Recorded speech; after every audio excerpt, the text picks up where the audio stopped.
This is the Windshield Hoops podcast. What's going on, everybody? We're back after a little while. This is Wilder Adams, and we got a whole new crew here. So Zach Rudin is right here, and we also have two more people, Charlie Fallon and Troy. What is up, guys? What's up, man? Excited to get more people on the show because it's kind of hard to run it just us two. We always had guests on, but we got like 7 different people now that are going to be cycling in and off the show. So I'm excited to see what we can create off of this. Yeah, absolutely. So it's going to be kind of a different style going forward. We wanted to just kind of figure out like how do we want to manage this show because one, we love having a lot of people on, and I think it's really cool like having this podcast as a collaborative team overall effort. So we have some pretty cool personalities on a basketball group chat, and we all agreed to be a part of this show. So we got a few more people who will hop in and out that are a part of this podcast. One is named Rob, 76ers fan. It's good for him, I guess, right now, even though the summer sucked for the Sixers. Alfonso, he's a character. And you guys will figure it out later. And then lastly, George Cooper. And he's cool too. He's barely on the pod group chat, but you know what? He's going to be on this pod sometime. Don't forget Jesse. Jesse, oh my gosh, he's a Wizards fan, guys. Everybody pray for him. But Charlie, Troy, you guys want to talk about yourselves a little bit? Charlie, start with you. Just a Celtics fan, man. I'm just all around ball knower, man. I'm just excited to say some crazy stuff here. Let's do it. Troy. Yeah, I'm a Timberwolves fan, like James and Zach here, and I'm like living on a high right now, especially after tonight. Win against the Knicks, It was great. I feel so great right now. We're teaming up on Zach today. Or no, Charlie. We're teaming up on Charlie. So he said, "Only non-Wolves fan here." We're doing it. We'll see. Yep. Yeah. So yeah, it's gonna be a good show. We're gonna do less topics per episode. We used to do like 6 or 7. We're gonna do usually around 2 to 4 going forward. And today we're talking about a few things. We'll talk about the 2021 NBA draft class. We'll talk about top 10 rookies. Zach has his own list, and we're gonna criticize the heck out of it. And then we also are going to go through a list of teams in which, are they real? Are they frauds? Are they like the overachievers, underachievers at this point of the year? So you guys ready to get started? Let's do it. All right. To start out on this topic, we are going to talk about real or fake teams. Are these teams real or are they frauds, for the better or worse? And guys, the first team I want to talk about is the Memphis Grizzlies. So 3-10 start this year. Injuries, suspensions, John Morant. We don't have to talk about that. So, Zach, is Memphis going to be like this all year, or are they frauds? I think that they won't be this bad all year because obviously John Morant coming back is going to help them out. But even when he comes back, I don't see this team coming really that close to the team they've been the last few years because they have so many important pieces out and injured. The Steven Adams part being out injured has really hurt them. Brandon Clark being out hurts. I mean, Jaren Jackson Jr. has had to step into the center position too much for them, and that's just not his role. And I don't think this team is really built for success right now, especially in the playoffs. And I don't even know if this team is going to make the playoffs at this point with how bad they're starting out. Charlie? I'm not as negative as Zach is, but it is a tough situation. I believe that Memphis will receive back Brandon Clark later this season, John Morant a little before that, and that'll really bolster their front and backcourt, which have both been bleeding. But to be honest with you, I have been pretty solid with what Memphis has been. They lose a lot of close games, which tells me their margins of error are very slim. And so I think if you just put a little more life into this roster, maybe they make a trade for OG Anunoby. They have a ton of picks, right? So they have this a ton of picks, a ton of tradable contracts. They could make a move. I'm not out on Memphis. And Taylor Jenkins knows how to put together NBA level defenses. Mm-hmm. So if there's one thing we can trust in basketball, in all of sports really, Defense wins championships. So I'm not out yet, but playing likely. Troy?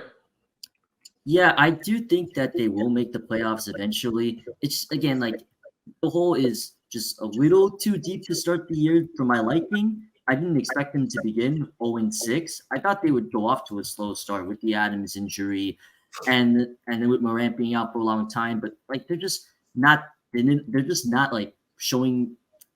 They're not a deep team right now in my eyes. Like if Smart was your starting guard that whole time and your only scorers right now is Desmond Bane and Jaren Jackson Jr. And your third leading scorer right now is Santi Aldama, who's only played in 7 games this year. I can see them. They will make the playoffs. They will make the play-in. But the idea, what is the ceiling of this team? And right now, like for this season specifically, it's not that high unless they go out and make a big trade. But I don't right now with how the team is constructed. I just don't know. I'm not like Charlie is. I'm not totally out on Memphis, but like the trend is moving downwards, and there has to be something to pick it back up because they were on the trajectory the past few years, and now it's just like on a stagnant decline that you just don't want to see from a team like Memphis. This is interesting because I don't even know if it matters if this is real or fake because we can all agree this is a bad basketball team right now. They're 3-10 so far, bottom 10 rebounding team, bottom half defense, one of the worst offenses in the NBA. It's not a good basketball team. Third worst offense in the NBA. The Western Conference this year, even though it hasn't been as deep at the top as we thought it might be, still deep overall. And Memphis, if John Morant's out 25 games, Marcus Smart is out multiple weeks now, not to mention Steven Adams, those guys, the margin of error for this team is so small right now. So what if John Morant is back and they're 6-19? How do you come back from that? Not to mention with Smart and Jaren Jackson Jr., that was a bottom half defense in the NBA. Their young players have not developed around like the supporting cast of young players, right? The David Roddies, the Jake Larabias, you can go on and on. Xavier Tillman, Zaire Williams. Yeah, I don't even have to talk about him, but that core hasn't developed, so it's a shallow team, and you're missing 2 of your 4 best players. 3 of your 5 best players. 3 or 5, Steven Adams 2, and not to mention what Steven Adams provides rebounding-wise and defensively, and for Jaren Jackson Jr. So I think their margin of error is small, so they're cooked, in my opinion. Yeah, and like for the future too for this team, I do think, with all these picks and assets you have, I think it is time to, go out and get, like Charlie mentioned, maybe potentially get an OG Anunoby type.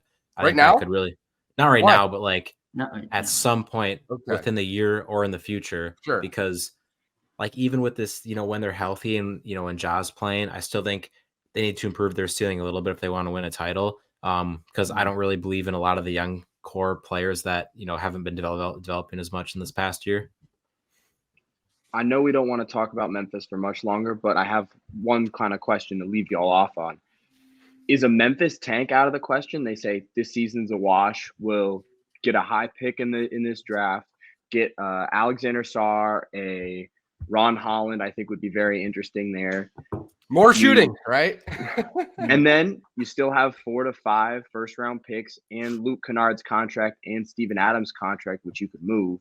And now you're looking at not this year, but a next year with a roster with a healthy Morant, healthy Smart, healthy JJJ, healthy Brandon Clark, Ron Holland, and whoever you traded for. I think Siakam or OG Anunoby would both make a lot of sense in Memphis.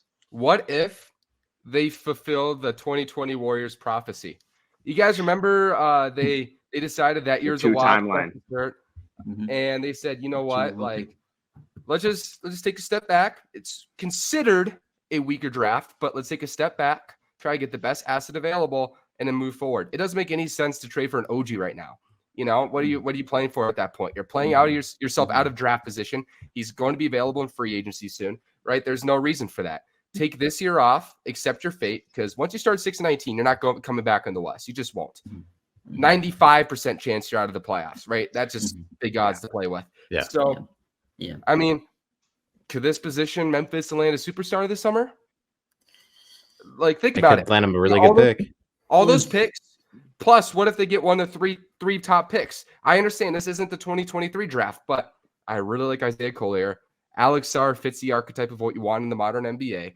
Stephon Castle, Ron Holland, they're all really good players, and some teams will value them because teams always find a reason to give players big value. They always somebody will fall in love with somebody. So if you could use that pick, you can maybe land the next star of the summer. Plus other picks. There's going to be a star on the market. There always is. Is there any bigs available this summer, like a star level center potentially available? No centers. I would have said Embiid, but I didn't expect the Sixers to be playing this well. Yeah.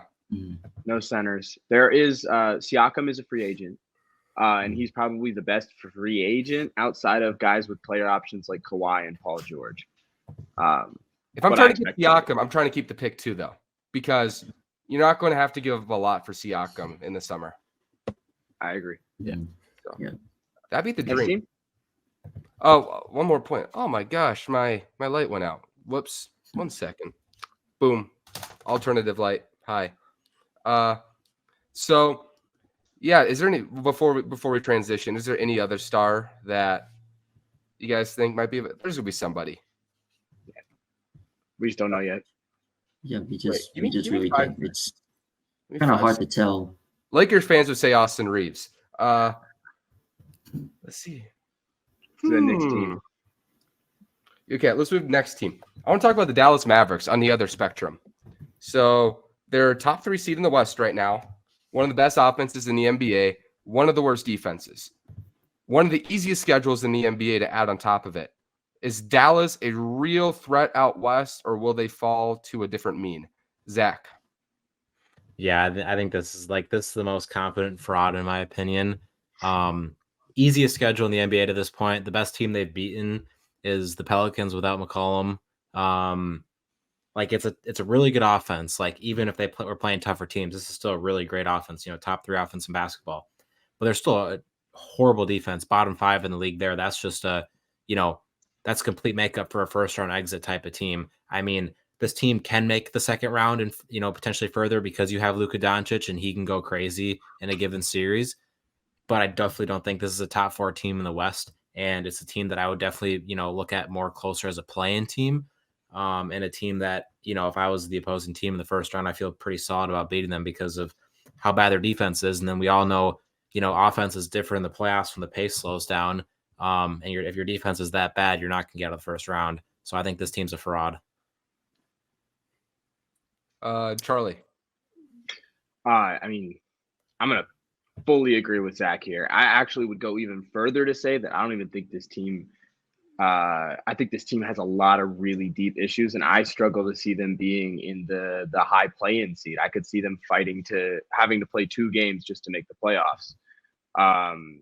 Dallas right now. Respect Luka, man. Dallas right now is playing Derek Lively, Derek Jones Jr. Respect Derek Lively too. And Maxi. I respect Derek Lively, but Dallas is playing 3 defensive players on the court at all times, minimum. And they still have one of the worst defenses in the NBA. And it's because Luka Doncic is one of the worst defensive basketball players I have ever watched in my entire life. He can't stay in front of anybody, and everyone knows it. And this is the Luka that's in shape. And additionally, Luka has offensively, he's one of the greatest players in the league, but he's off to a historic shooting start this season. And I think that shot is not what it normally is. I think it will come back down to, he's at like 40% on open threes right now. And I think it's going to scale back down to like 33, 34%, which is where he normally is at.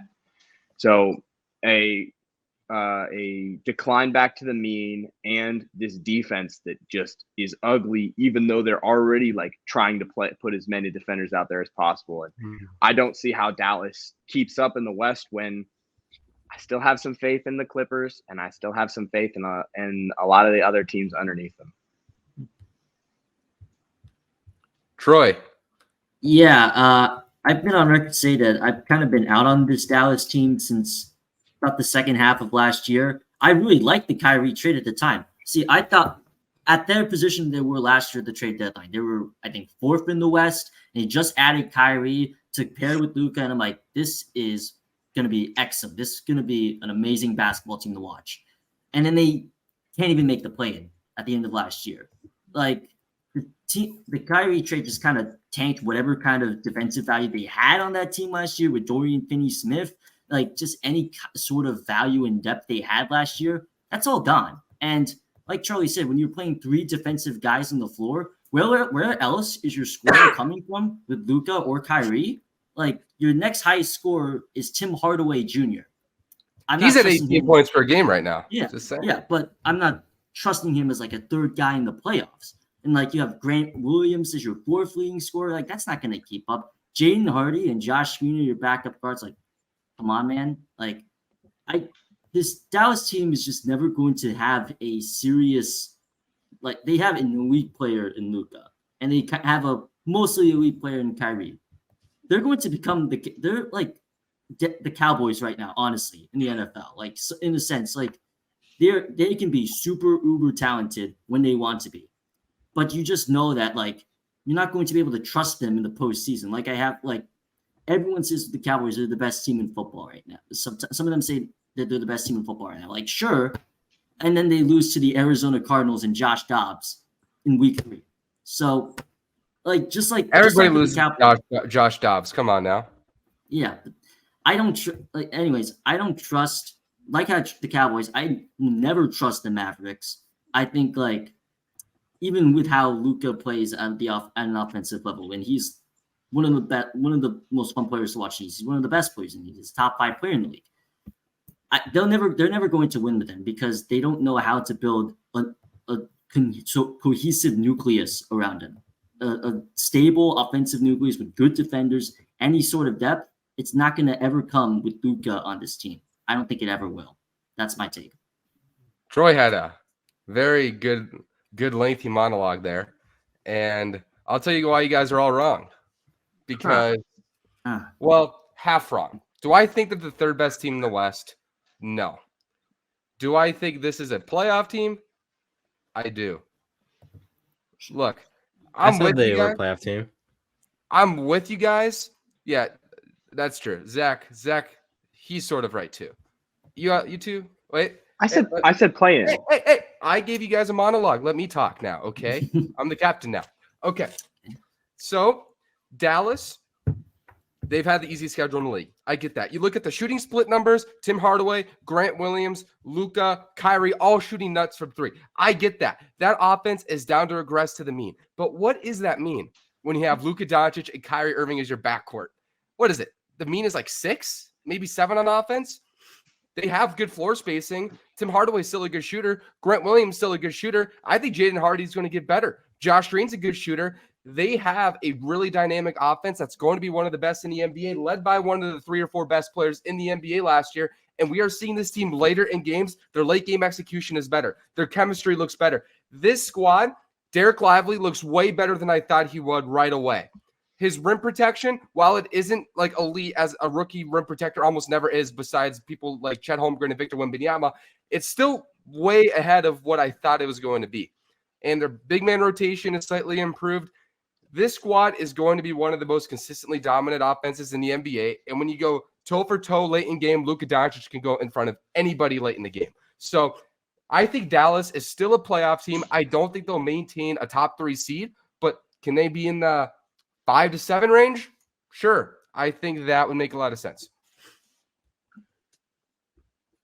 Let me ask you something really fast. So Dallas right now is the 4th seed in the West. Timberwolves, which I know all 3 of you guys are so happy about, is number 1. Denver's 2, and Oklahoma City is currently at 3.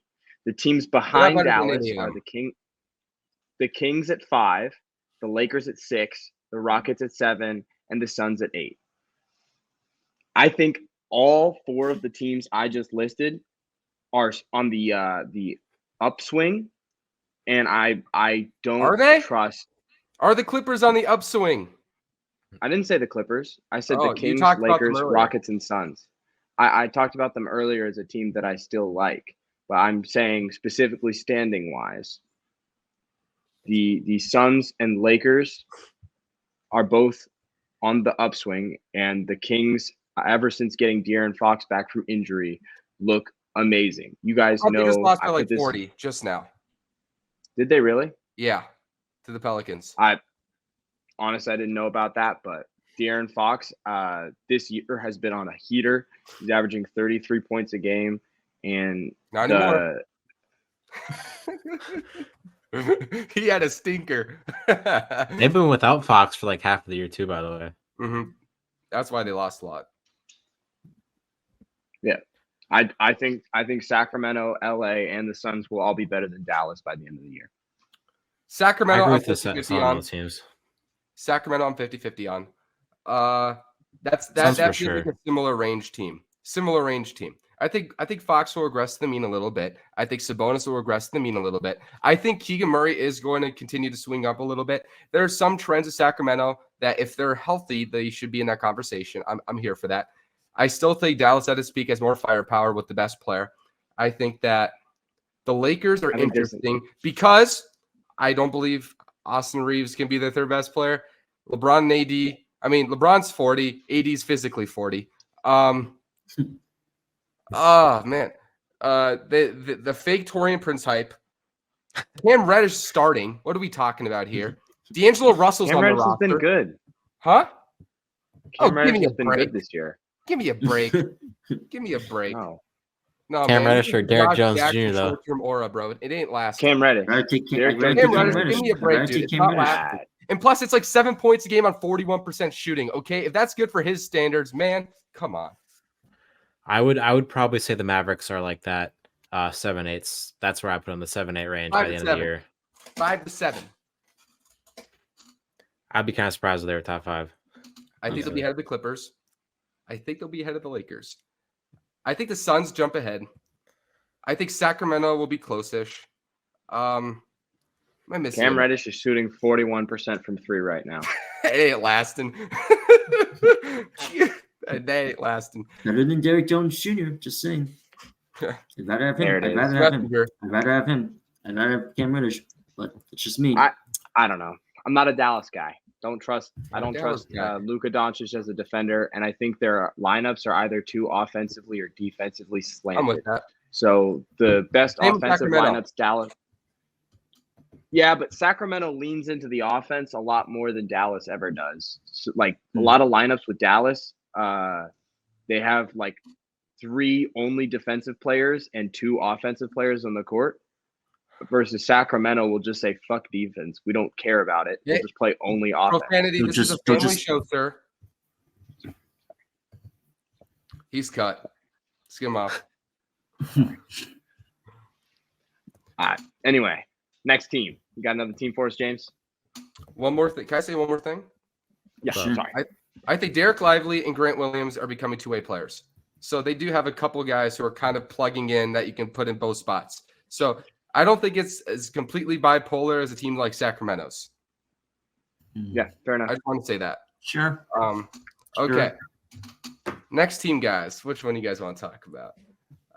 Let's look at the draft order real quick. The internet. I have a team I'd like Houston. to talk about. Houston. Unless you want to talk about your team first. No, it was Houston. Okay. Charlie, you get to begin then. Alperen Şengün is the only fun thing to watch about this Houston Rockets team. I genuinely believe that Ime Udoka is one of the best coaches in NBA history for having this team at a positive record at this point in the season. Because who thought this? I think it's amazing. But as we're talking about fake teams here, I don't see it. I think Dylan Brooks is shooting 20% from 3 higher than he did last year. Yeah, that's crazy. What in the world? Yeah, that's wild. It's wild. I think Fred VanVleet is an excellent leader, but his efficiency is also through the roof from 3-point range. He's shooting a percentage he's never shot in almost his entire career except for 1 year. And I think there are some other stuff that will happen, and I think this team is good enough that it will sit in this 10 to 9 spot. Because Imo Udoka has been so good and Sengun has been so good. And I think guys like Jabari Smith Jr. and Tari Eason and Amen Thompson will slowly improve the roster. So I think this year they're fake, but I mean, I'm just happy they are where they are. I had them as one of the worst teams in the league coming into this year, and they're sitting at I think the 5th seed or the 6th seed right now. So like, I don't know what they're at right now. 7th. 8th. I don't know. They're going to have a solid finish to the year. They're going to set it around 500, and it'll be a really nice story. So fake, but not really. Yeah, I think they're just So ready for Charlie's Jalen Green rant. Okay. No, I'm not. I'm not talking. I'm not going to touch him. I'm not going to touch him. He's been cool. I like him. Yeah, it's a team that I would say is a lot, like definitely better than I expected coming to the year. But it's not a playoff team. Like, I think it's going to be a play-in team potentially. I think this is a team that very well could be the 9-10 seed and give you a fun play-in tournament game, but it's not a playoff team. They're ahead of teams like the Suns, Warriors, Pelicans, Clippers, and they're at the 7th spot right now. Like, they could very well actually not even make the play-in tournament. And even if they don't make the play-in tournament, I think this could still be a successful year for them because I think that they have, they're playing better than expectation. They have, I think Sengun has taken our step this year. Jalen Green didn't really take as big of a step I've wanted to. And I think he needs to take a step because when you look at the roster, like, who's going to be the guy in the playoffs? Like, it can't be Fred VanVleet. Like, can Sengun really take another step from here? We'll see. It's like Jalen Green, like Dylan Brooks, Dylan Brooks. like in the future, like, Jalen Green, like if, he's got to, really turn it up a few notches. If, he has upside to be the guy. I think it's, gonna be hard for him to get there. Okay. I think he does, but it's going to be hard to get there. But I do question the hierarchy of the team still going forward, but I do think this team is better than anticipated.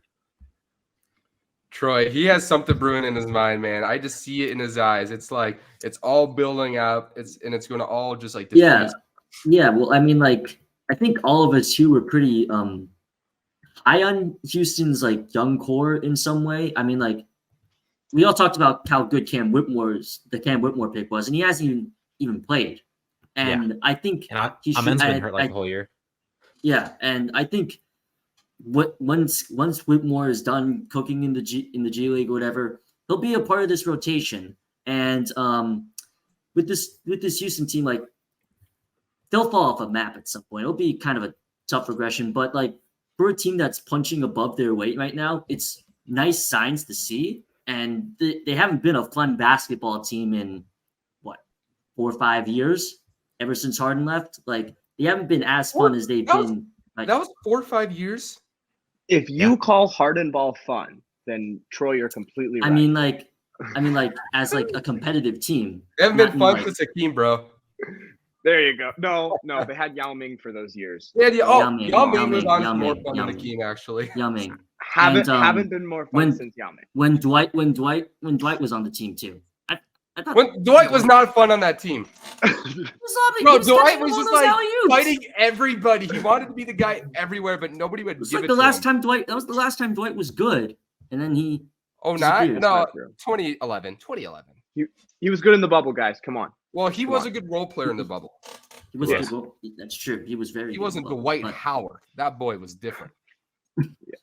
I'm Dwight. James. Houston Rockets, James. Real or fake? Fake. Yeah. There you go. And I'll say this. I will give my biggest apologies to Alper Sengun. I'll give my biggest. I don't. Your only agenda that didn't work out this year. I don't believe in you in the playoffs. Let me. Is there a ball in here? Wait. Give me 1 second. Give me 5 seconds. That's Sengun's like the one agenda that hasn't been going good for James this year. It feels like. All right. I am giving a formal apology. Okay. Oh, Tommy, no, you can't have the ball. Albert Sengun, I am so sorry. That was Okay, my dog is after the ball. I'm so sorry, bro. You're actually better than Nas Reed. That was a terrible rant by me in the beginning of the year. My dog is attacking the ball. Okay, I made my apology. Better than Nas Reed? Mwah. He is. Yes. He is. Okay. Nasty agenda. Was that a good enough apology? It works for me. That was good. Okay, That was good. now- That was good. Now let me We'll attack talk the Sangoon Rockets. later. Now let me attack the Rockets. My dog's looking for the ball now. You guys are exactly right. There's a lot of potential for regression to the mean there. And I don't think the young players can help that. I don't think that Jabari Smith is capable of, averaging out that mean. I don't think Jalen Green is either. I think Jalen Green is going to have a tough time adapting as a secondary, tertiary creator, and he's not good enough to be a number one. And he hasn't been all year. He's been really inefficient, very streaky. So I don't think that's going to change. Man, I'm tired. Amon Thompson, I'm worried about him. I'm just going to say it right now. I understand it's early. I understand. We knew he wasn't going to get his opportunity. That shot is so broke. That shot's so broke. Both brothers. It's one of the ugliest shots I've ever seen in my life. Like, genuinely. It's bad. He's got a long way to go. And by the way, it is harder to develop good half-court scoring than it is to develop good playmaking. So I want to put that out there. So I worry about Amon a little bit. I don't think he's ready this year to start off. And, yeah, Dilla Brooks, Fred, they'll regress to the mean. So I think Alper Şengün's here to stay. But outside of that, I think Houston's defense is bound for regression. I don't think a Şengün-led defense will be top half in the NBA, even though Fred and Brooks have been good.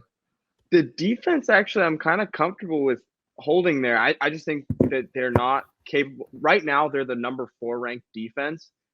I think they fall to just outside the top 10 in the 11 to 12 range because Ime Udoka is one of the best defensive coaches in the NBA. I'm with that. Jabari Smith Jr. has looked amazing on that end. No, I wouldn't say amazing. He's looked good. I wouldn't say amazing. He's looked really good. He's still not a good rim protector for his position. They have a ton of defensive wings littered throughout the roster as well. So I think the defense is what stays. I think the offense slips a little more because the shooting goes down. And I think, I'm sorry. I didn't mean to interrupt. Yeah. You're good. I was just screaming at my dog. Thank you for giving me 3 seconds. I got you. But yeah, I think that this squad is going to be better than some expected. I just think that this defense is not sustainable, and I don't see much improvement for this offense because even if Green does play a little better than he has, I don't think he'll play so well that it's going to overcome the deficiencies. And I think I really like Cam Whitmore. He's not going to be in the rotation this year. Stuff like that. I think Amon's going to take time. There's just a lot of things with this team that look, Jeff Green's been – how's Jeff Green been doing? I haven't really noticed it. He's been – Jeff Green's been good. We love Jeff Green. He's been in the league since 07. Crazy. But yeah, should we go next team? Let's do it. Yes, sir. Sure. All right. So long story short, what should we expect? 8 to 12 seed, probably leaning more 9-10. Yeah. All right. Next team, Charlie. You're gonna love this team. Minnesota. Oh, Troy, do you got the Minnesota accent? I do not. Try it. Minnesota. Minnesota. No, you don't. Minnesota. Boy, Minnesota, eh? It's cold there. Minnesota. All right. Go. Let me just say my little piece about them, and then you guys can have your little session. Your little session. Yeah. Your little victory lap, huh? All right. They're real. Anthony Edwards is good at basketball. Karl Anthony Towns, good at basketball. Jaden McDaniels, if he stays on the court, good at basketball. Rudy Gobert, good at basketball. Nas Reed, good at basketball. We love Nas Reed out here, guys. Good at basketball. And Mike Conley is good at basketball between 17 and 20 feet from the basket. So yeah, they're good at basketball. They're going to be one of the best teams in the league. I got to see what happens in the playoffs because no one really cares about the regular season. I do. I know you do. Let me have this. All right, have it. Take it away, guys. It's all you. Zach, run wild, T-Wolves country. Yeah, man, this is the best team of my lifetime, obviously. Which, I mean, it's a really good team. I mean, 10-3 are at the top of the West right now. The best defense in the NBA to this point. I mean, you just beat a really good streaky Knicks team, and it's not like they have a fraudulent schedule like the Dallas Mavericks have. I mean, you've beaten teams like the Celtics, the Nuggets, the healthy Warriors one time. You beat the Knicks tonight, who won 6 out of their last 7. Like they're 9-1 their last 10. And you look at this streak and you're like, I feel like there's some room for improvement too. I mean, this is a below average offensive team at this point. Like Karl Anthony Towns didn't figure it out for the first like 6-7 games of the season. Like once the offense comes together, I don't think the defense will regress too much. I mean, it's bound to regress at some point. That we've had a few off games before this next game tonight. We had like 3 rough games in a row there. That dropped our stats a little bit, but like there's a lot of room for improvement on that end. And I don't know. It's a really, really nice team that has that, top tier star talent who elevates himself in the playoffs in the big moments that you need. That's a big reason why I do trust this team in the playoffs a little bit more, because we have that guy. And I think the Cat and Rudy that dynamic I haven't ever really been too worried about that defensively. We were always good defensively with them last year, but it looks different offensively with those two. I mean, Cat has been amazing the last 7 games. Rudy, on both ends, may I add? Yeah, ends. Cat has been a good defender this year. This has been easily the best defensive season of his career. Unbelievable. Yeah, he had a crazy all the defense that he has been average. I'm just going to say that he had 5 stocks tonight. But yeah, this is a really, really good team. It's been a top 5 team in the league so far, and for somebody who's usually an optimist on the team, I'm going to find myself being too low coming into the season. I had us the 5 seed. I think this is a top 3-4 seed. Mm-hmm. This is a team that we should have seen last year, but it didn't come fully to fruition until really the Conley trade happened. And they were one of the better teams in the league in the second half of last year. There's still little things on this team that could be improved. There's still maturity issues on this team. James is, but maybe it can happen. Like Cat can have it last night, like he did against Boston, but they still won that game, which is the crazy part. And Cat's maturity has slowly gotten better, and that's just kind of something that we weren't really expecting. And this is me, who's the biggest Cat fan in the world since he was drafted. I was just kind of low on him at the start of the year. Like, okay, like all I'm expecting from him is just to score 20 points a game. Just keep your head down on defense. Like, just don't be like kind of a detriment like you were in the postseason last year. And there's still questions about him, whether he'll perform in the postseason or not. That's always going to be a question with Cat, as it's been the last 2 playoff series. But just at the rate he's playing at right now, like even if like he's not at his best offensively, if he's this good defensively, he doesn't. I don't think he'll even need to be putting up that much scoring. Like he can put up 16 a game in the postseason, and that could be enough. We don't know, but 17 to 18. I don't know. It's just. I see James is waiting with bated breath to talk about Minnesota. So let's move on to the next subject, shall we? I'll give him a chance. Right. I'm gonna bounce off you guys because you guys all said all the right points. I think if you're talking about, here's a hot take. This isn't the bridge. This isn't the floor. This is the ceiling, right? Like this gray ceiling up here. Best version of Minnesota. If everybody in the West is at their best version, Minnesota's the best team. And you know why? Because it's easier to build a team contending around a great defense, and they have the best defensive personnel in the West. In addition, they should have more than enough offense if the synergy is good, right? I think Anthony Edwards, I always wonder, like, there's some players, rare players, like Dwayne Wade in his third year, who could be like the fringe best player in a championship team, right? There's rare exceptions once in a while. Usually don't see it. MJ won a title at 27, LeBron 27, go on and on and on, right? But a lot of those guys didn't have a team to do that. I think Ant might be one of those rare exceptions where he might have a chance to be a fringe 1A, right? Like there's a possibility for that, which is a rare compliment for a 22-year-old. Cat, I don't trust him still. I want to trust him. But if Cat proves to be trustworthy, that changes everything. He can't be a 16-point per game scorer. He needs to be at least a 21 a game guy. He just has to be, especially when you're competing against the likes of a Tatum, a Brown, or a Jokic, Murray, or you can go on and on. Cat needs to be more than a 16 a game guy. But if they can get that Cat focus, if Ant can reach that, I honestly trust Rudy in the playoffs. I just think Rudy's one of those limitation guys where it shines in big moments. I don't actually think Rudy's a choker. I think it's more of when you put a certain thing around him, it's going to expose that. But Minnesota has a lot of length, and with the way Cat's playing and the POA pressure, I'm not worried about the defense in the playoffs. So if they put it all together, they could be the number one team in the West. But that's if they put it together. I think this is probably the number 2 team in the West, and I'm happy to say that. I still don't trust Cat enough in the playoffs, but if he could put it together and keep this defense, like he's been playing 90 percentile defense this year, which is nuts to say. If he could maintain that, and Jaden McDaniels, I mean, he's had a crazy start to the year. He came in the year hurt. He's gotten ejected. He came in the year hurt, came in low managing the first few games, got ejected, and hurt his ankle 4 games in the season. His stats are fried because he's playing like 18 minutes a game from these weird occasions. If they can keep Jaden on the court and all those things come together, boom shakalaka. For sure. These Denver-Minnesota matchups for the future are going to be so enticing.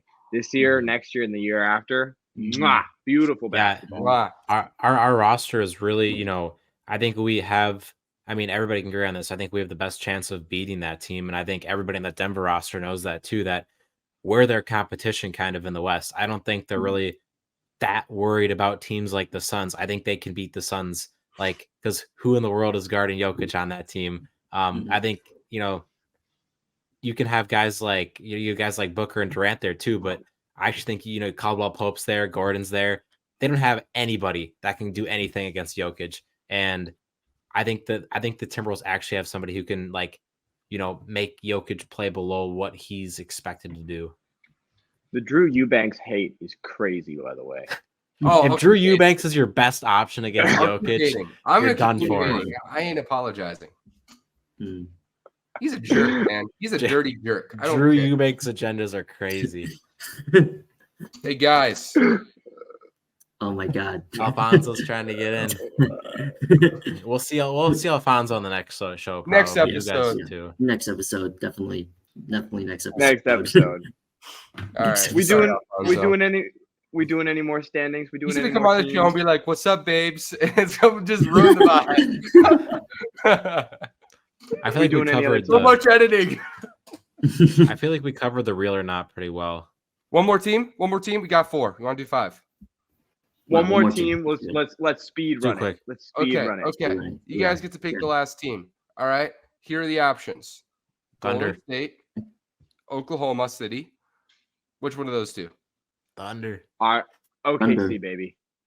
Give me that OKC. Warriors are real. They're bad. You guys agree? Yep. Warriors are bad. Well, we'll just move on. Bad. Mediocre. Mediocre. That's for they're mid. Curry and Paul can't defend in the playoffs together. Their synergy's weird. Clay struck. Wiggins is Wiggins. Draymond is going to be suspended more. Okay. Next topic. Okay. Oklahoma City. Minnesota runs the world. Chet Holmgren. All right. Troy. OKC. Vrai or faux, which is true or false in French?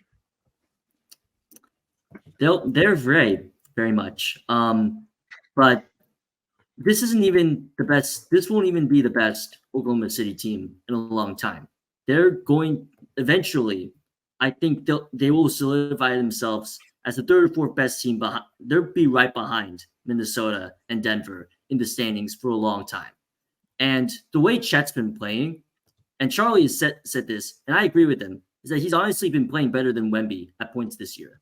The majority of this season, and he's been as advertised. He's great, amazing defender. Can shoot at 46% from 3. That's a little too much, but he's a good. He has shown that he's a good shooter. And this Thunder team, they still have a ton of draft picks. The question with the Thunder is who they're going to trade all those draft picks for, because it's only a matter of time, because they honestly have too many young players on their roster that are just kind of at this point expendable.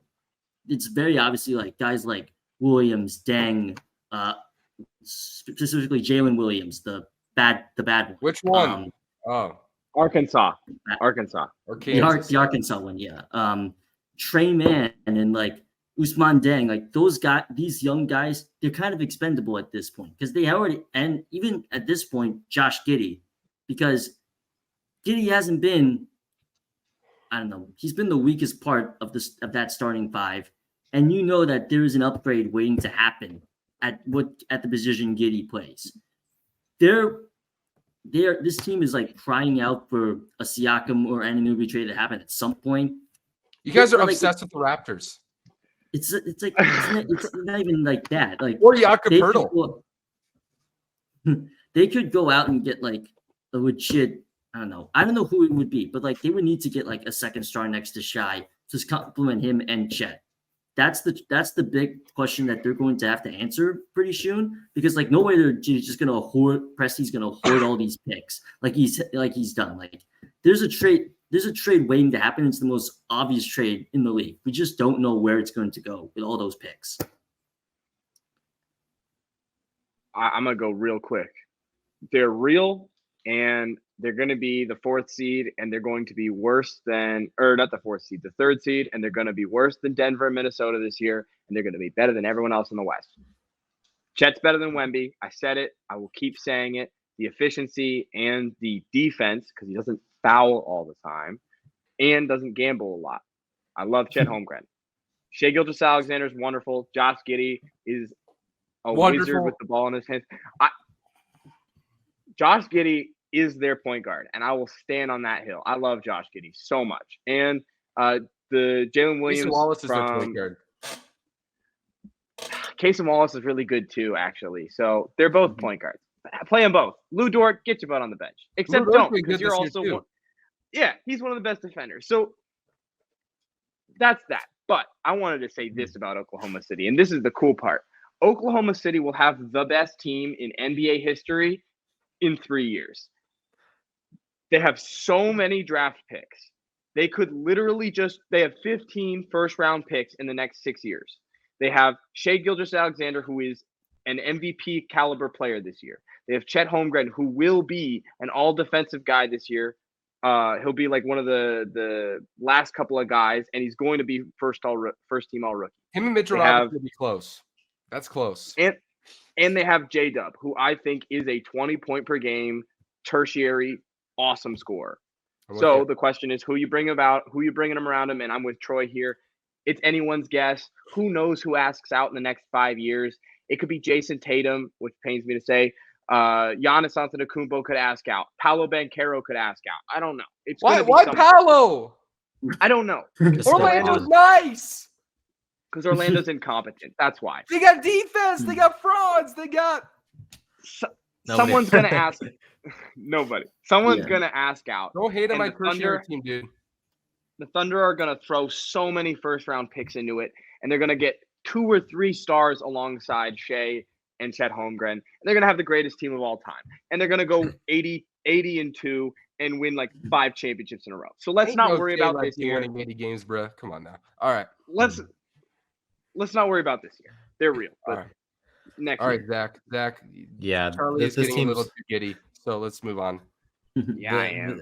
Zach. This team's real. I wouldn't go as far as say top 3 seed, but I think this is I feel pretty good about them being a top 6 seed this year. I mean, the crazy thing about them is the issue with these young teams that are really talented is always their maturity and that part of their game, but that's not an issue for this team. They have so many young, tough players that are ready to, go to the playoffs. I don't think this is a team that goes the second round, but I think this is a team that has guys that are capable and tough enough to play in the playoffs already, despite being in their young 20s years. And I don't know when it's going to happen, but it should happen soon. I mean, you can package Giddey, Dort, maybe some other young player and 5 first round picks, and you're pretty much in any conversation you want to be to get any player you want. There's not many teams that can beat your package in that way. And that doesn't even hinder you. You're keeping your 3 best players, and you still have more picks than a lot of teams if you do something like that. Like, you can go out and get a superstar, and you still have more assets than a lot of teams. So it's like, I don't know. They're just waiting for the perfect thing to come around, probably. And they shouldn't go out and, get some, secondary option like a Siakam, really. I think they should go out and wait for that superstar because I don't know. I think this team can win for a long time, even with the core they have right now, too. Alexei Pokushevsky is shooting a true shooting percentage of 8%. Or no, it's 28% now. That's cool. 28. Yeah. 28%. What does that have to do with anything in this combo? He's part of the Thunder. But I'm with you guys. I'm just trying to figure out who's going to jump them at 3. That's where I'm at right now. Like, maybe Phoenix. I still think Phoenix is going to – I think Phoenix has a chance. Maybe. I think that it's a couple teams. There's off chances. I'm not saying it's a likelihood, but maybe a team like the Mavs or Lakers, Kings, somebody might. Look, it doesn't matter. I think this is a top 5 team in the West. And you guys sort of have the OKC vision right. Can I correct you guys? Let's hear it. This is what's going to happen because there's a little thing called the CBA, right? And you can't just pay everybody. They can't have 5 max players in 4 years. They just can't have it. What they're going to do is they are – hey, Charlie, yeah, they are trading for Tatum, but Charlie is texting profanity in the group chat. He said there is nothing profane in that group chat. Nothing profane in that group chat. I think trading Ant is profanity, but how should I put this? Giddey should be traded in the near future. He doesn't fit on this team. He takes the ball out of Williams to Shea's hands. They have enough playmaking and connectivity to overcome it, especially with Casey Wallace's growth. He doesn't provide addition defensively. He doesn't as a floor spacer, and those are big things on this new OKC team.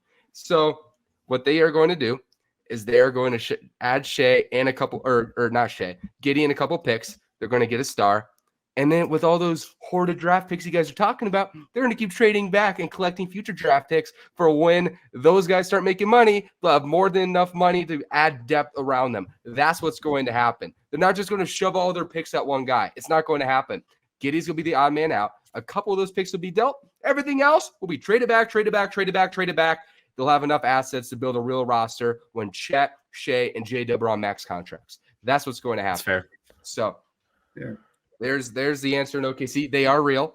Chet Holmgren is the best rookie big since Tim Duncan. And, I mean, year 2, whatever. He's great. He's great. He is their third in net rating. Oh, sorry. Go ahead. He is one of the 5 players in the NBA with an effective plus-minus on offense and defense in the 90 percentile or better. He is right now. He hasn't developed to do this primary creator, but he is one of the best connective offensive players in the NBA right now. He just automatic around the rim, great IQ, great jumper. 50, 40, 90 right now. That'll go down, but he's going to be super efficient, and he's going to be one of the best rim protectors in the NBA this year, which he has been. Chet's their second best player, future All-NBA, potential MVP player. Shea, great.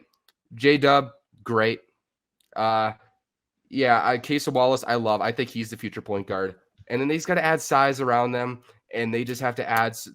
I think their bench could get a little older, things like that. But I think this is a really good team that's a little young and a little frail right now, but they'll get there. Sure. They're third in net rating, and they're one of the only teams with a top 7 defense and offense. God, gorgeous. Chet at the paint, Lou Dort in the perimeter. Shea's a good defender. J-Dub can defend. Casey Wallace was one of the league culture. Oh man, the coach is good. Mark Dagnall. He's good vibe. Good vibes in Oklahoma City. Good vibes. Good vibes. They'll make the playoffs this year, and then I think this summer they have to get bigger. I don't know if they need like this mega star. They could wait for one to come, but in the short term, maybe they bring in a Clint Capella in the rotation or something. but just That get a would little be bigger. interesting. Get a little bigger. I think they need to add more size. So, 2021, right? That's where we're going. Where do you guys want to go? Do you guys want to go frauds, or do you guys want to go rookie ladder, or 2021 fraud question mark, or rookie ladder? Go with the 2021 Up to you class first. Yeah, let's Okay. do 2021. All right. I think we can bang that out pretty quick. Yeah. All right. So Jay Billis calls it one of the best draft classes since 2003. People said, you start hoarding draft picks for 2021. Deal your 2020 first. This is one of the best classes since 03. Has the 2021 draft lived to the expectations, or is it under fraud question? Or is it somewhere in the middle? Where on the expectation meeting spectrum is the OKC Thunder? Try to see, who should I start with? Zach.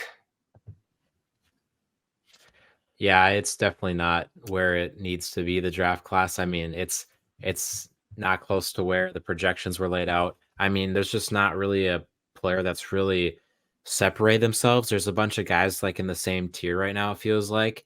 All of these guys that are, a tier or two below being an all-star. Like, you would hope by now you at least have an all-star from the class. I don't believe anyone from that class has made the all-star game yet. Nope. And I don't think it's gonna happen. Maybe Scotty makes it this year. I don't know. Maybe one guy makes it this year, but like, I don't think you're gonna have an all NBA guy for this class for a while. I don't think there's anybody on this class that's going to be, a perennial MVP type guy like there was expected to be. Cade's not really living up to the level that he, probably should be at this point. And then just behind that, there haven't been, too many guys taking huge leaps. I think just everybody's kind of on like a kind of similar tier. There's separation between them, but like Wagner, Mobley, Barnes, Cunningham, Green, they're all like in this like 1 to 2 compact tier, feels like. And I'm just waiting for somebody to really separate themselves. Or 2 guys. Troy. This like just isn't really. It's a weird class because like there's a lot of guys that are just like right now you think about as like, okay, these are like really solid role players. Their ceilings right now can be really solid role players to like third guys on a championship team. Like, but like look at like ignore like the top 10 for a minute because I think the top 8 right now, like those are at least like solid good players. Like Franz, he could be not Kuminga, but like I think he's played a lot better this year. Get like Suggs, he's been a little disappointing, but I think he'll get better eventually. Like Cade and Jalen, like as much as we crap on them, like they're still like they still score like 18 points a game at least. But the middle of this draft, from the end of the lottery essentially, Davion Mitchell, Zaire Williams, James Bouknight, Josh Primo, Chris Duarte, Moses Moody. Goat life. Like no value. Infinite in the money. Middle of that draft. That's like that. Like who's the best player in it? Like I guess Mitchell and Duarte are still like rotation pieces, but they were top 15 picks in the lottery. Chris Duarte is like 27 already as a third-year guy, which is funny. Which is really funny. Yeah. He got his 401k before he got drafted. It's the thing. And then, like, you go later, there are some, like, still solid guys that were taking, like, outside the top 8. There's still Şengün, who's picked at 16, Trey Murphy at 17, Jalen Johnson at 20. And, like, guys like Cam Thomas, he can be something. He was picked at 27. Congrats, Charlie. Cam Thomas is going to separate himself from the class. Watch it. Yeah, but like look at just the amount of nothingness in this first round. Like in the like late first round, like it's kind of like a endless sea of nothingness anyways.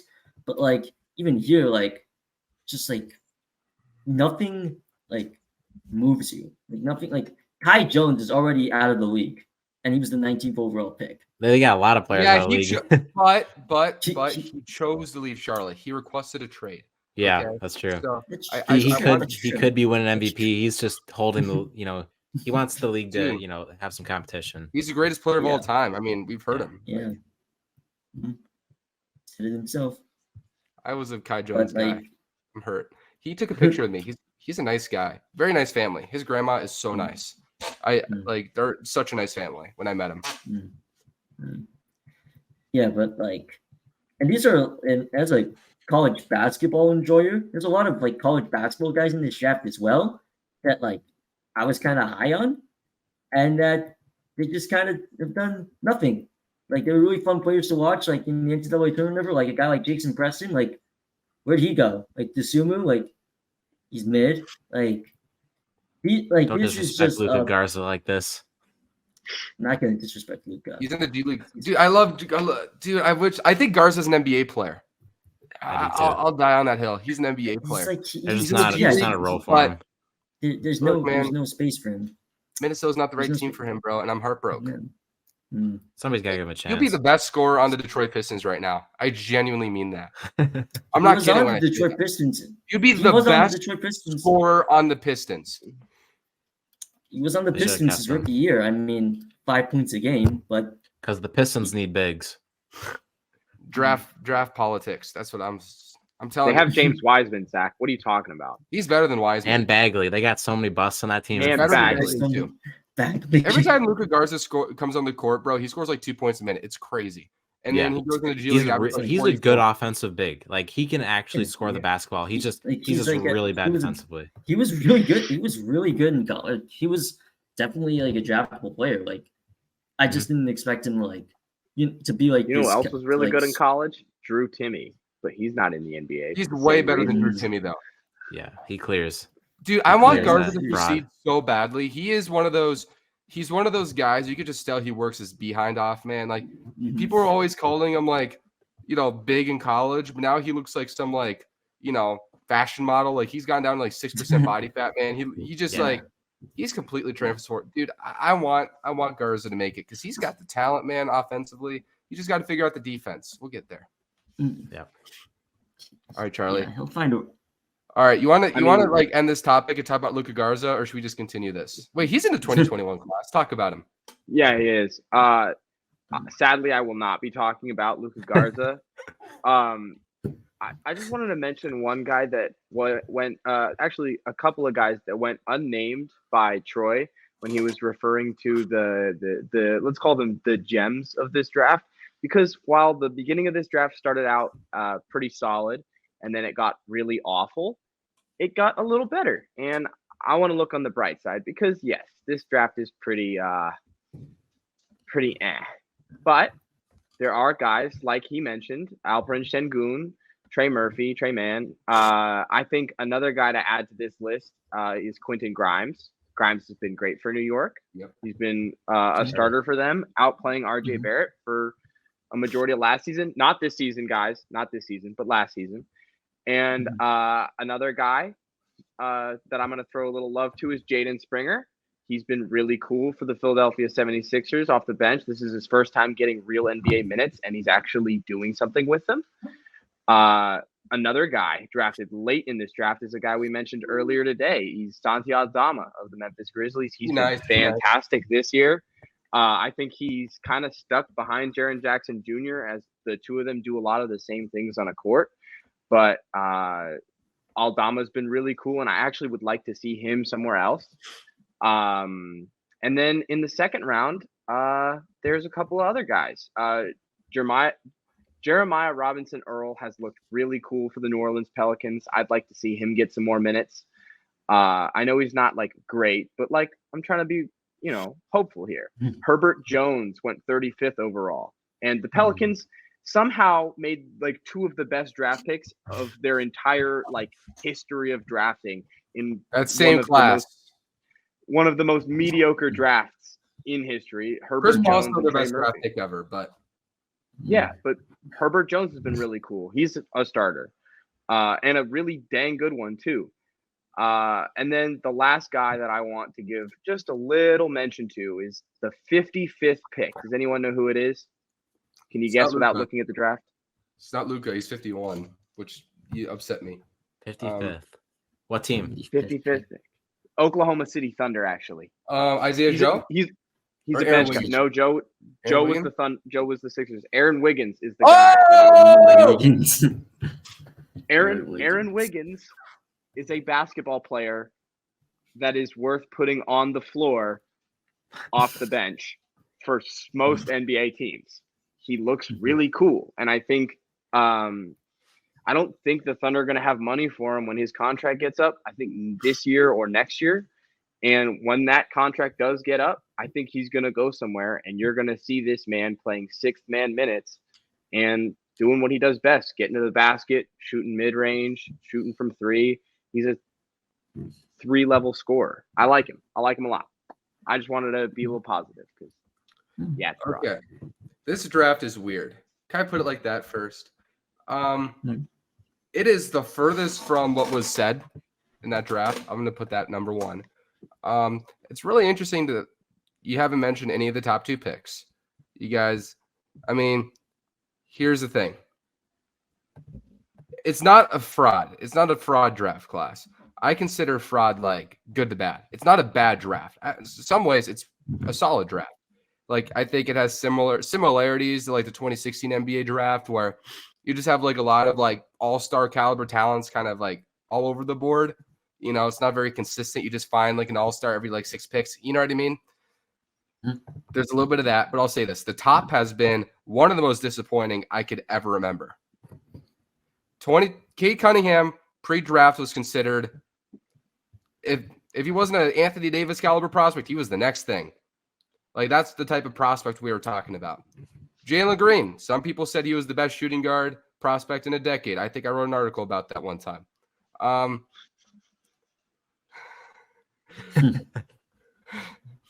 I'll say this. James, who was right about Jalen Green? Just tell me who spoke the truth. You're right. I'm proud of you. Okay, can I continue my thought? I'll say this. I was semi-right about Cade because I didn't like him at first glance out of high school, and then I fell for the jump shot in college, and then I liked him, and then it fell off again. Because my question with Cade was always like, what at basketball is he great at? And I still have those questions today, and that's lasted forever.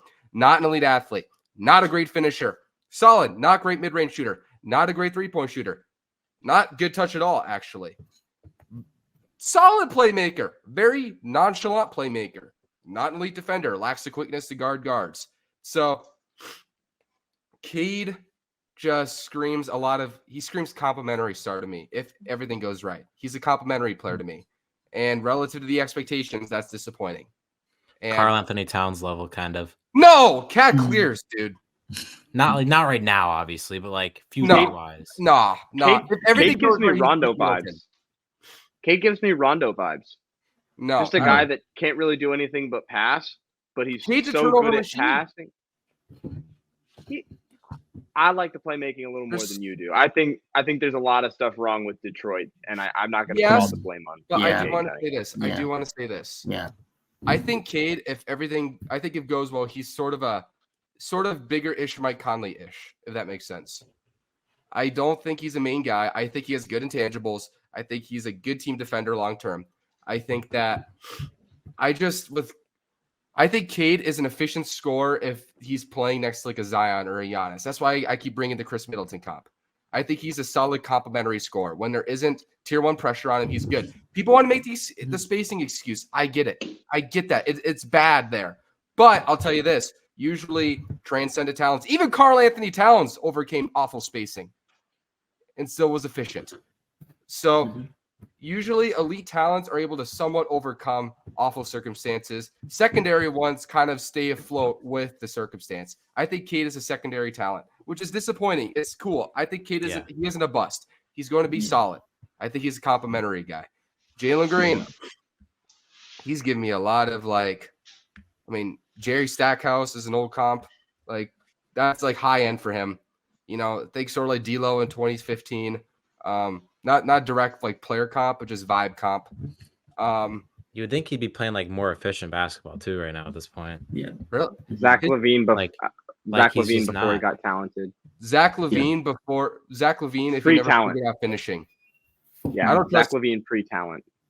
Green just doesn't have much control at the rim. I don't think that's ever going to change because he's not a strong kid. So he's a better Malik Monk, man. Is he better than Malik Monk? I don't think you're wrong. Right now, Is he I'm better not than sure. Malik Monk?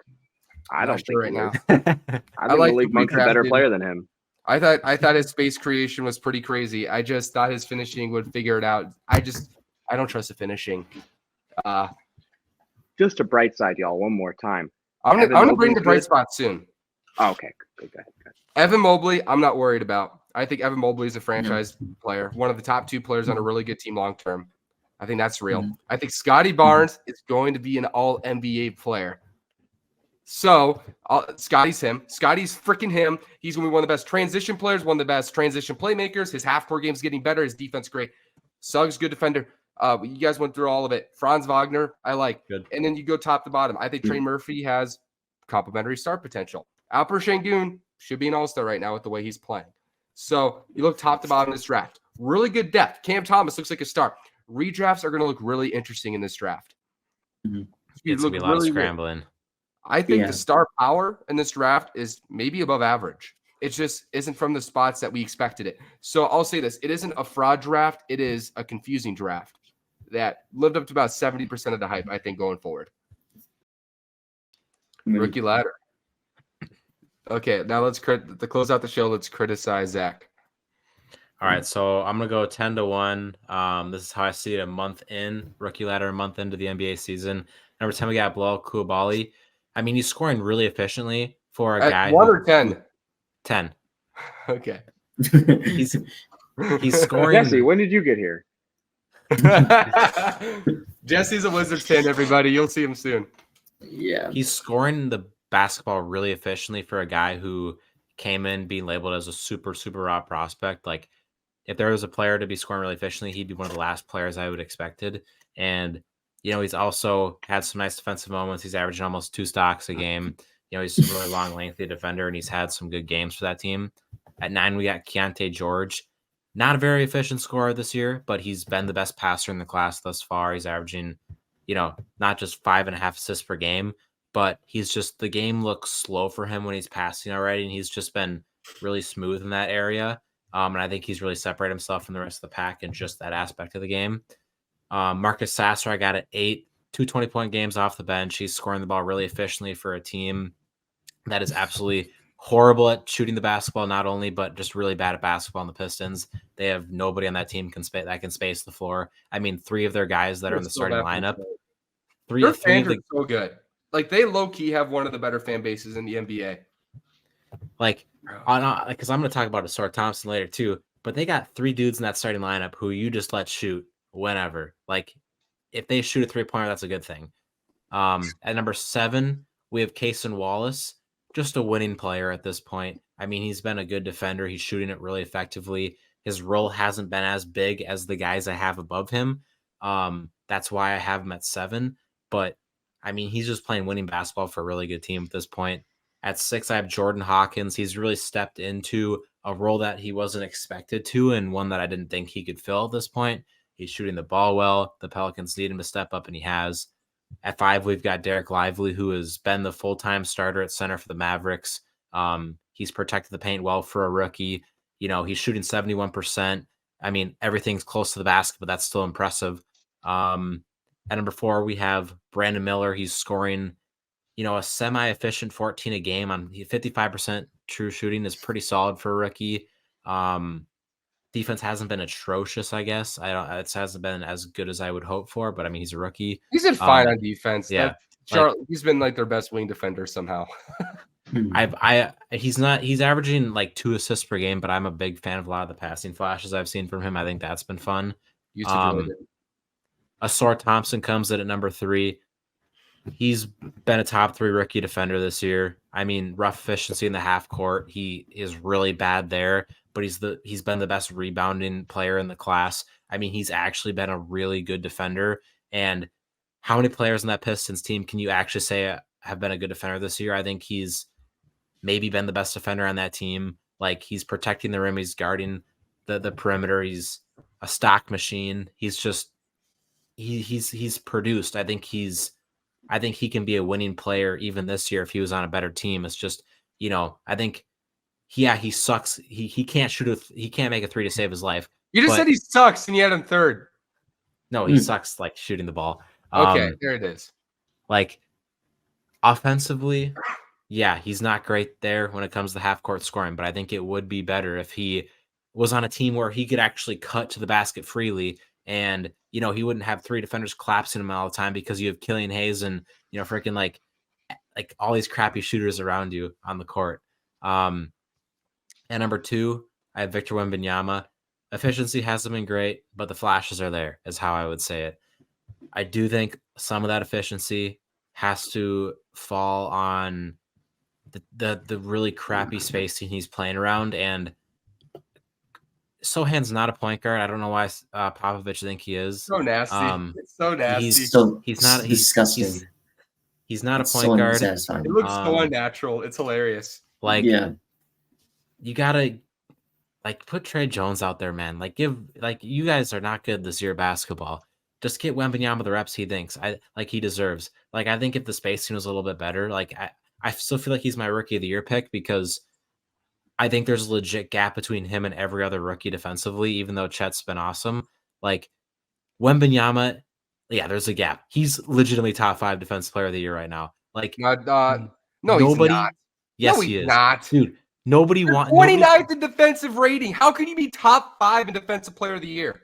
Because nobody on that team plays defense besides him and Goodness Sohan. gracious. Have we not talked about players being one-man top defenses by themselves? That happens sometimes when you're a front court player. When you watch Chet, him, Chet the is defense, a one-man defense.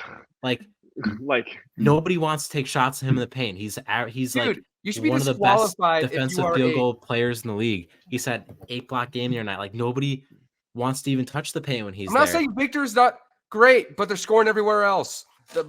Dude, Victor is he's still a foul machine, and he gambles. He gambles so much. He's gonna make an all defensive team. Oh no, he should way. not. He's going to 100%. He will win. He's going to win multiple defensive player of the years. I am not hating on Victor, the defensive prospect, and he's a really good defensive player. He is not the best defensive rookie right now.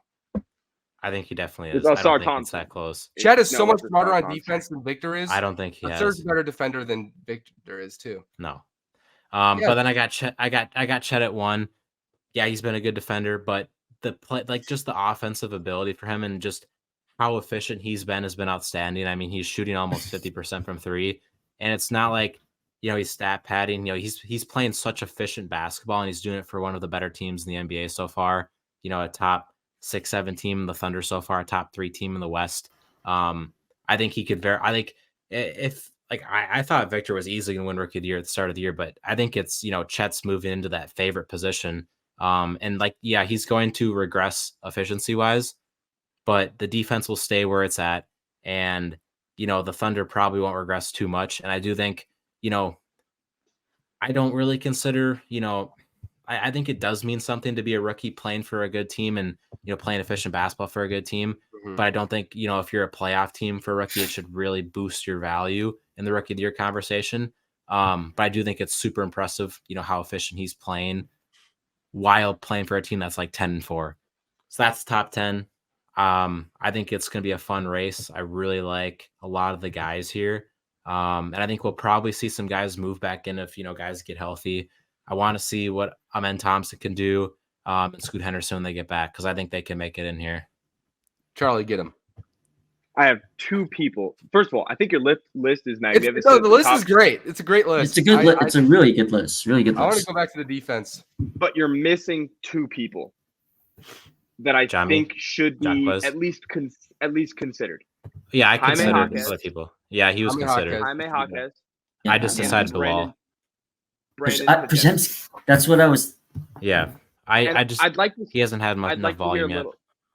I'd like to hear a little bit about why you'd have, in my opinion, the guy who was in there that I personally wouldn't have is Bilal Coulibaly and Keontae George. I wouldn't have Keontae. I wouldn't have Keontae. His defense has been really good too. I understand why you wouldn't want Keontae in there, but I like Bilal in here just because I think he's played a legit role for that Wizards team, and he's playing really efficient, and he hasn't been bad defensively either. He's been better. I think he deserves to be top. I think he deserves to be top 10. My thing is just it's not a knock on Bilal. Am I saying it right? Bilal. Bilal. It's not a knock on Coulibaly, by all means, I think he's been fantastic this year. And it's not a knock on Keontae George either, because Keontae George has also been fantastic. You guys see the Utah versus Suns back-to-back games that he had. He was playing fantastic. He was their point guard as soon as the game got close. But Brandon Podziemski in limited run has shown me he's just Jordan Poole 2.0. He's looked amazing this He's year. really better than Jordan He Poole. has. When he gets on the court, he's been fantastic. I think he's been better than Keontae. And then I think you just do the Jaime Jaquez switch for Bial, because Jaime is a starter on this Miami team that has won, I think, 6 in a row and looks like it's – I wrote Miami off to start this year off. I said they had one of the worst off seasons this year because they missed out on Damian Lillard. Jaime Jaquez looks so good for them. He looks so good. He's a all-around player, two-way shooter, ball handler sometimes. He makes nice extra reads. I think some pick and roll creation can come into play with him. And Bilal just isn't – he's not doing enough for me to say Jaime Jaquez is winning shouldn't count. Does that make sense? Yeah, I guess I just don't value winning, like, when we're nitpicking at the end of the day between two guys that aren't even like top 5. Like, Better I'll at the end just of the go. list. Yeah. I'll just go with the guy who I think's playing a lot more efficient offensively because he is. Yeah. But yeah, I that's perfectly understand. reasonable.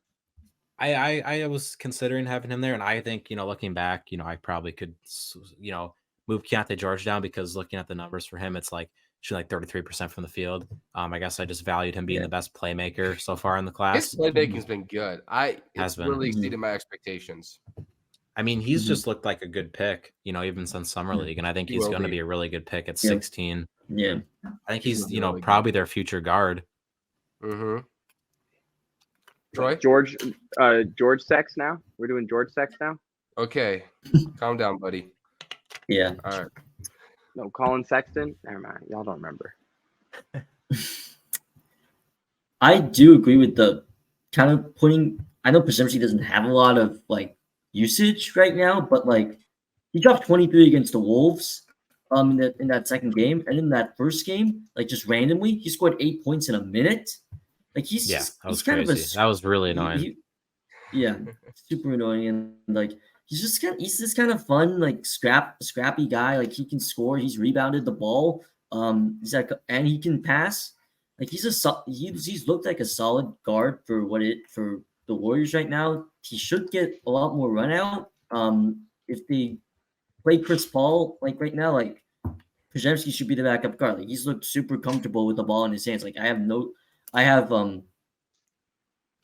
know why Kerr's only played him in like 9 games and only like 15 minutes a game. Like this guy like a solid 20 off the bench, and like I think he'll show like that the limited usage of him will actually be helpful for his development, because he was seen as like a pretty solid pick at 19. Like Santa Clara has developed a lot of good players over the past couple of years, including Williams a couple of years ago. Like this guy Podziemski, like he could be a breakout waiting to happen. Like if Curry didn't exist, like put him in the starting lineup. He'd be pretty good. Like great player, wrong team. Just great player, wrong team. All right. Zach, that was a really good list. I think that I don't have a problem with Bilal being top 10. He's been really good recently, and his defense has been good, and he's been efficient. I would have him ahead of Keontae. I would switch Jaime and Keontae. I don't think Podziemski's been consistent enough to be top 10, but I do think that would be the only like change in terms of who's in the top 10. I still would lower to Sir Thompson just because he's been so inefficient on offense. I just don't know who he goes below, though.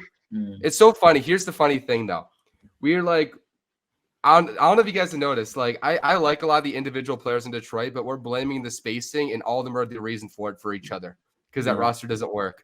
But, Assur's a big reason why the spacing doesn't work. And a lot of this, he's actually their worst shooter in their starting lineup, including Jalen Durden, in my opinion. He's the worst shooter in the NBA. Yeah, he's the worst outside shooter in the NBA. I don't know what the number is right now. He's having to take so many threes. I mean, not an absolute ton, but he's having to take multiple threes a game. 8%. He airballs threes on a consistent basis. It's a good bet that he's airballing more likely than hitting. Oh yeah, Which more He than lacks making for touch, sure. really lacks touch. And he, like, I forgot the number is now, but as of like a few days ago, like Detroit's offense was 14 points better when he was off the court. So he's a net negative when he's on the That's floor. like every player on Detroit. That's not how math works though, because it's on off. So they're 14 points worse when he's on the court versus when he's off. Well, I thought you were talking. Yeah, I thought you were talking about the piss. Like, I don't mind. Like, yeah, just like box score. I don't know. Oh, he's The net rating. Plus minus. He's worse yeah. than Killian Hayes as a scorer. That's just what it is. 4 for Fair. 29 from 3 this He- year. Like Kaysen Wallace has been unbelievably efficient, and he's a good defender. I would have him ahead of the star right now. Really? Derek Lively, he's been unbelievably efficient offensively and a decent defender. Neither of them are as good as Asur offensively, but the offense has outweighed the defense right now. And I think Asur long-term is really intriguing. I think he deserves to be top 6 on this list. I'll move those two ahead right now because, one, they're contributing to winning, like Charlie said. Number 2, they've been efficient doing it. Like, Kaysen Wallace has been unbelievably smart, unbelievably efficient, and he's doing it on both ends. I would have Kaysen top 5. And I just like I said, Lively's been good. He's been their starter. For Kaysen, it's like though it's just the role's been so much less, and it's been spotty. Like I think if you insert Asar Thompson into like the Thunder, I think Oh that my helps God. the efficiency up a lot. Like he's Not still that, wouldn't be I don't think efficient. it would be that much. I think it would He's- go from literally like maybe to 50 true shooting. I don't think it would go that He much. still wouldn't be efficient, but he Well, wouldn't. I'll take Asur wouldn't have- long term. Don't get me wrong.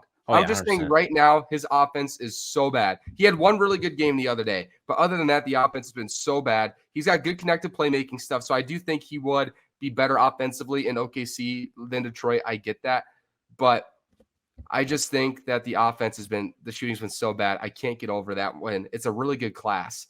I'd also have Brandon Miller ahead. Even though Brandon that Miller ahead I can go too? either way. Miller, nice, bro. Miller, nice. Asar is arguably the best defensive wing in the entire NBA. Like, Mhm. No, I'm not saying Asur's his defense, his Like, offense is as bad as his defense right now. That's what I'm saying. yeah, but I just don't care. Like, he averages 11 rebounds a game, which leads all I'm with rookies, that. and he's only 6'7". He's I love a that. really solid extra passer. I He's agree. averaging almost 2 blocks and 2 steals a game. It's Who's not. the last guy that did? It's gone down since, but It's like 1-7 and 1-7. But who's the last guy to do stuff like that? It's Kawhi Leonard, right? oh It gosh. like it's just Asar and Kawhi. I'm I- not saying Asar will be Kawhi. I don't think the offense will develop like that. But his defense is just otherworldly. He's not. It He's in a is. class of. I think it he's makes in a up class for of his his own. inefficiency. I think it I think almost it neutralizes surpasses it. his That's my inefficiency. problem. I think it doesn't matter. I think he's so good on defense that his efficiency is meaningless.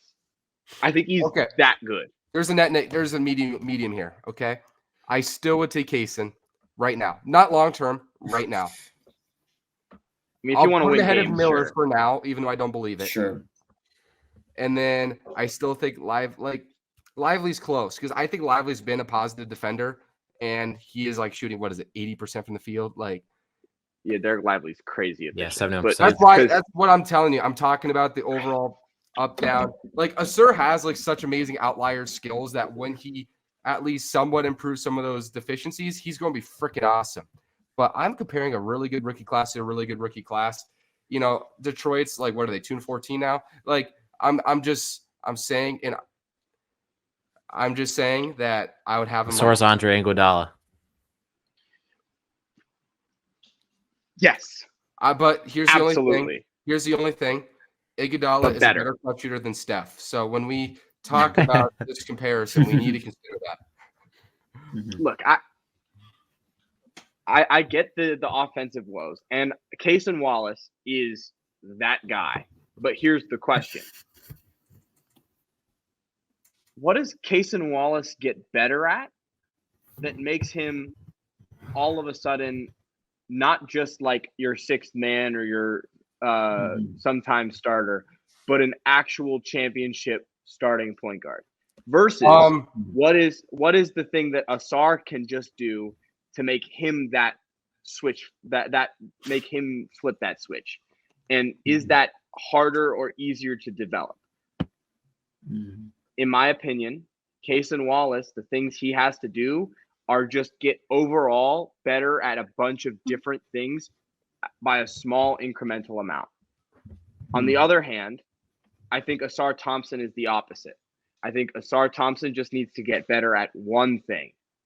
He just needs to do one thing, and he will be on Chet and Victor Wembanyama's levels as a rookie. I like Asar. I do. I want to calm down on that. Okay. One, if he suddenly becomes a good shooter, like we got to weigh probabilities here. Here's the thing. I believe in Asar the person. He's incredibly hardworking, high character.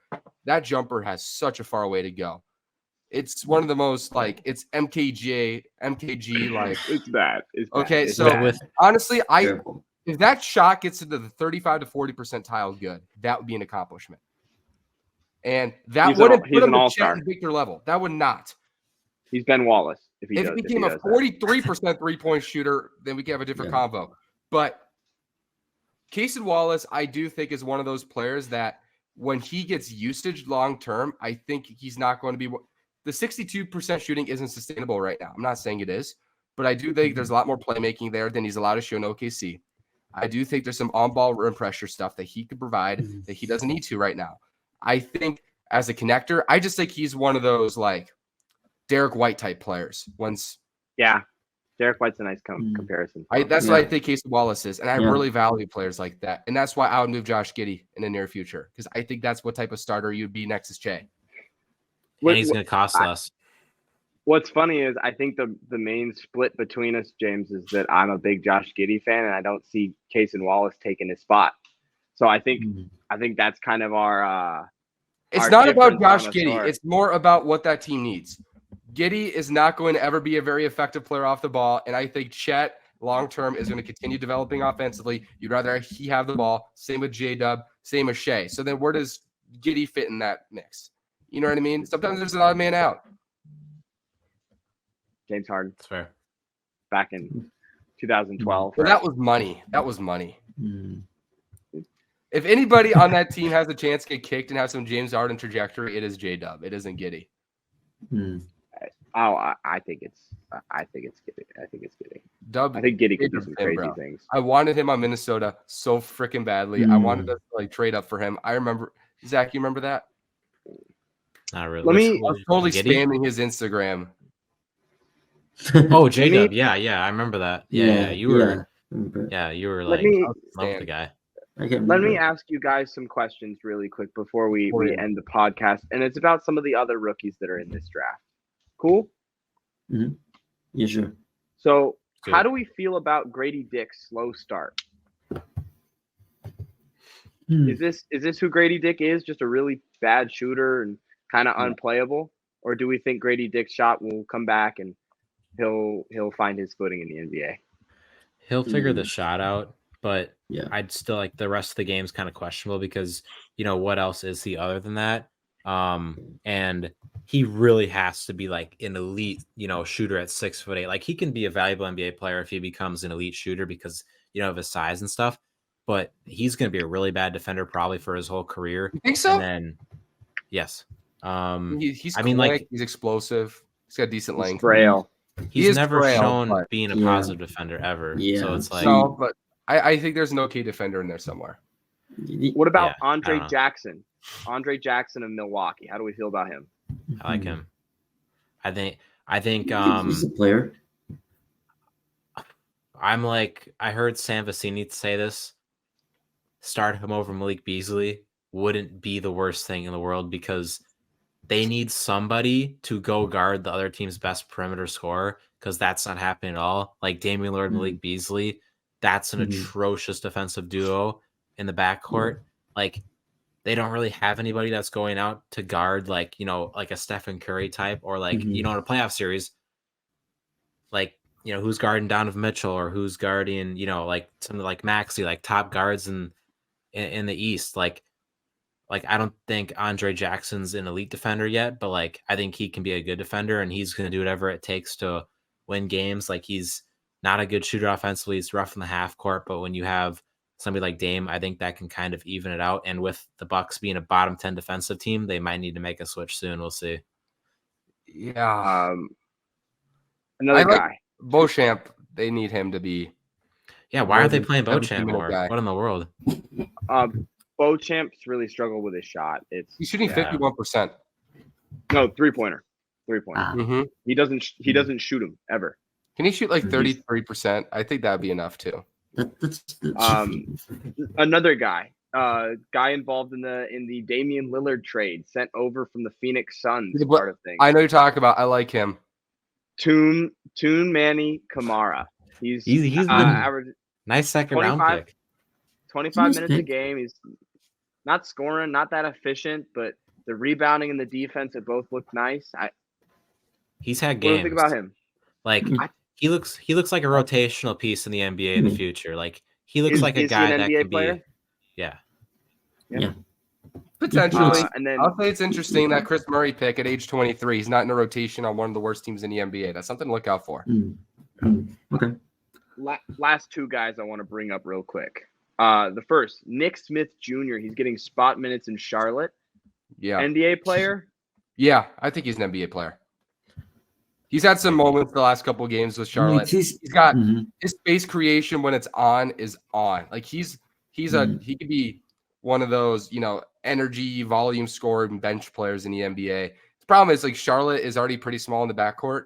And I don't think he's right for Charlotte. I thought that was a weird pick from the start. It was a weird pick for them. That's like Rozier, Smith, and they already have so many of those prototypes already. They have so many guards right now,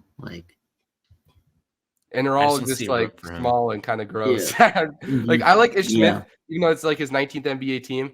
And then Rozier's a good player. Charlotte's got some stuff to figure out, man. They got some knots to tie.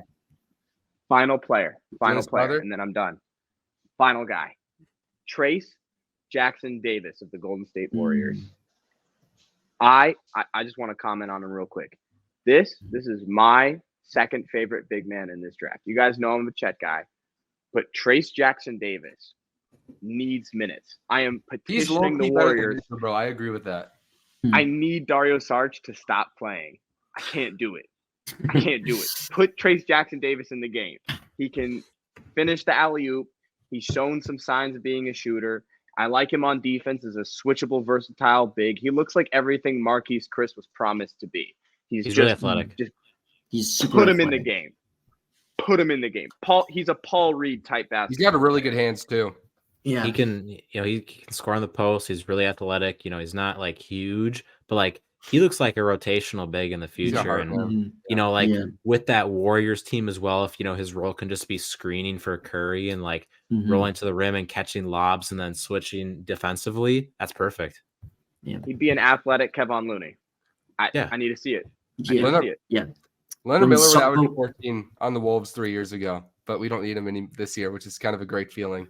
All right, he's still in the G League, by the way, dude. If Jaden, because Jaden sprained his ankle tonight, if he's out for a week or so, he used to be out for 2 or 3, bro. Miller will get like Miller should would you like? I think Troy Brown Jr. has been fun to watch defensively and stuff. But like, I kind of want to experiment like at least a game or two with Leonard Miller getting like 10 plus minutes. See what you got Miller has right now. Just give him a run out 10 minutes. Two other G League guys. Or they just shrink the rotation, make it 8-9 guys. Maxwell Lewis on the Lakers. He looks cool. I've liked watching him play for the Lakers G League. And then my guy Jordan Walsh. Love him. Sorry. I know you guys are Leonard Miller super fans. I actually love the guy. Met him with James. Awesome experience. He's cool, man. That was fun. Fantastic guy. You met Leonard Miller? You met Leonard Miller? Yeah, he was so nice. Oh. Leonard Miller. He was I want to meet Jordan Walsh. Jordan Walsh, hit me up, dog. Please. Jordan Walsh just feels like a really freaking good rotational player in the future for the Celtics. Just a guy who's gonna be a good defender and just do all the dirty work for the stars. Like those are the perfect types of players to go around. The guys like Tatum and Brown. Like I think he'll find his way into the rotation this year for the Celtics. Here's my Jordan Walsh comp. Here it is. I don't like the Svi Mikhailuk minutes. Don't like them Svi Mikhailuk minutes. Shivy. Here's my Jordan Walsh comp, Charlie. Tell me if I'm crazy or not.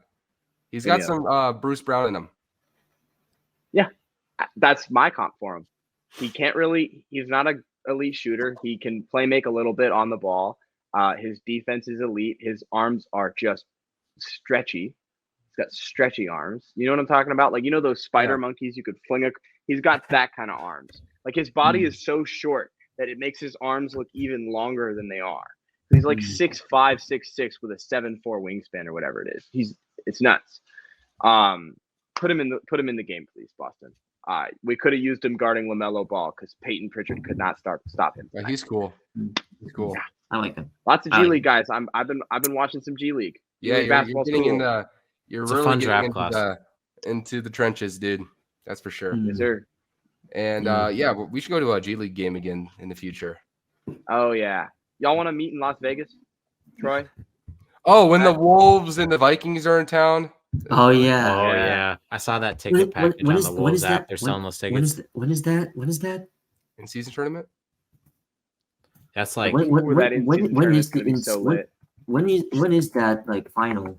Early who's December, winning the like in-season December tournament? Last 9th or question. That's In-season tournament. Take your pick. How are the Celtics doing in yours? We're 3-0. Wolves Celtics. Wolves Celtics win the title.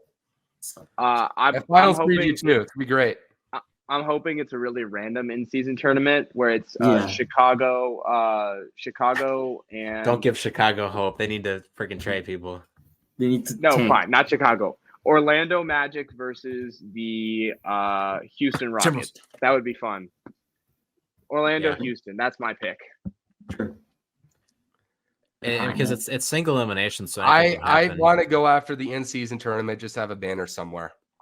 Yeah. It's nice having we're getting the banner in June. Just I've considered creating banners. I've considered a couple banners. One, I've considered a number 2 in the power rankings back-to-back banner from November, late 2023. That would be one banner, and then the other banner would be number 1 seed in the Western Conference, 13 games into the season. That would be the other banner. And then we could add an in-season tournament. Man, it's gonna be like an entire tournament. It's the banner's gonna be like stacked. We'll have like 3 now. Mm-hmm. Yeah. Mm-hmm. Charlie, you down for that? I'm down for that. I'll make some mocks. I'll make some drafts for sure. All right. Well, that's a great way to end the show. Would you guys agree? Yeah, I like that. Yes. All right. That was fun. That was fun. That's good. Thank you guys so much. We should have potentially more people next time. So that's going to be interesting to see how a couple more ingredients fit. And then, we're back. We'll be back next week. And this is Windshield Hoops. Maybe talk some prospects next week too, since the college hoop season is getting in. Oh Lord. Yeah. Oh Lord. Charlie got some James's favorite time of the year. All right. I gotta head out of here, guys. I'm sure you guys do too. All right, everybody. Peace. This is Windshield Hoops, and we'll see you next week.